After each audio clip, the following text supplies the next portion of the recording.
చూసినావా అత్తమ్మ ఎట్లా మాట్లాడుతుండో? నేను పోతా అన్నందుకే నన్ను ఒక దెబ్బేసిండు. ఆగాగు, నువ్వు ఏడవకాగు. ఏడవకే కాదే, ఆడు పొద్దుగాల ఆగమాగం మీద ఉంటాడు, పనికోవాలని ఉంటాడు. నువ్వు పొద్దుగాలనే అడగల్లా చెప్పు, నేను అవ్వగారింటికి పోతా అని పొద్దుగాలనే అడుగుతావా అని కట ఆపిస్ టైం కాబట్టి ఇటు నువ్వు ఒర్రియబడితివి. ఆ కోపంలో మంట్ర ఒక దెబ్బ తీసే.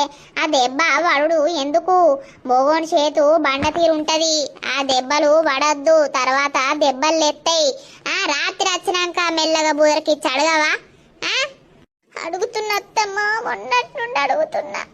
అడిగితే పో అంటలేడు. 2-3 రోజులు ఆగు అని అంటాడు.